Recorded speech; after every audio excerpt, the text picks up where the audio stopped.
Assalomu alaykum do'stlar. Mana o'sha mashhur kivi not, Koreyaning o'sha mashhur kivi noti.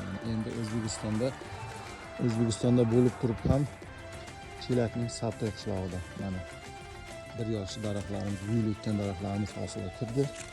Mana bir yoshli daraxtlarimiz hosiliga kirdi. Mana kivi koreyskani juda ham o'zimiz iqlimga juda ham mos keldi. Mana hosildorligi juda ham yuqori. Mana hosil mashhur kivi not. Mana bugun 1-avgust sanasi. Mana buni ko'chatlardan ko'paytirib qo'yamiz. Kimga buni ko'chatlardan kerak bo'lsa, mevali va manzarali daraxt olamdan topishdan mumkin. Manzil Payariq tumani Chelak shahri, Sabtoy qishlog'i. Ichi oq bo'ladi. Mana soching bo'ladi mana. Bittasini yeb ko'ramiz. Yeganlar darmonda, yemaganlar armonda.